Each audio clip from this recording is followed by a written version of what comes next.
Assalamualaikum warahmatullahi wabarakatuh. Perkenalkan, nama saya Isnanisa. Saya di sini akan menjelaskan tentang pesan sebagai sumber belajar. Pengertian pesan sebagai sumber belajar. Pesan atau message, informasi yang harus disalurkan oleh komponen lain berbentuk ide, fakta, pengertian, dan data. Contohnya yaitu bahan-bahan pelajaran atau sumber belajar yang dirancang, cerita rakyat, dongeng, nasihat, atau sumber belajar yang dimanfaatkan. Pesan-pesan ini selain disampaikan secara lisan juga dibuat dalam bentuk dokumen seperti kurikulum, peraturan pemerintah, perundangan, silabus, satuan pembelajaran, dan sebagainya.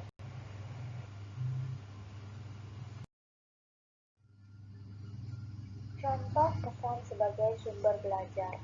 Yang pertama yaitu bahan-bahan pelajaran atau sumber belajar yang dirancang.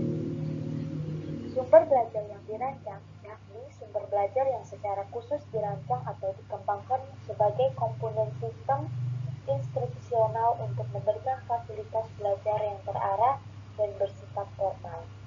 Yang kedua, cerita rakyat. Cerita rakyat adalah cerita yang dimiliki suatu masyarakat tertentu yang di dalamnya terdapat tradisi kebudayaan yang diwariskan secara turun-temurun tanpa diketahui pengarangnya, karena penyebarannya melalui lisan. Setiap kebudayaan memiliki cerita rakyat.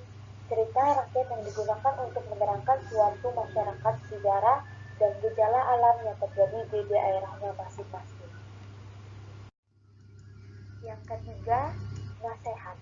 Nasihat adalah bentuk menghubungkan pendapat atau kelembagaan pribadi, sistem kepercayaan, nilai-nilai, rekomendasi, atau panduan tentang situasi tertentu yang disampaikan dalam beberapa konteks kepada orang lain, kelompok atau pihak yang sering ditawarkan sebagai panduan untuk tindakan atau perilaku.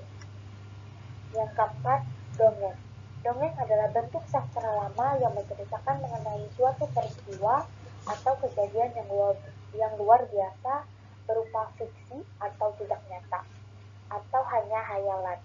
Dongeng ini merupakan bentuk cerita tradisional atau juga cerita yang disampaikan secara turun-temurun dari nenek moyang yang mempunyai fungsi untuk dapat mengajarkan nilai-nilai moral serta juga sebagai hiburan.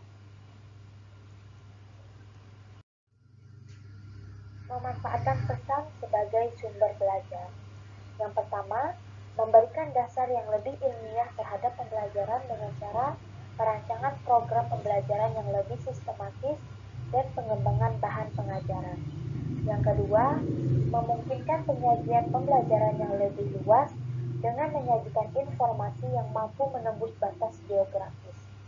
Yang ketiga, lebih memantapkan pembelajaran dengan jalan meningkatkan kemampuan sumber belajar, penyajian informasi dengan bahan secara lebih konkret.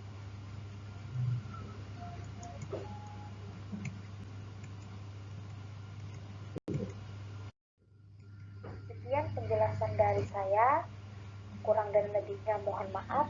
Ilmu akan bermanfaat jika diterapkan dan dikaji lebih dalam. Sekian, terima kasih. Wassalamualaikum warahmatullahi wabarakatuh.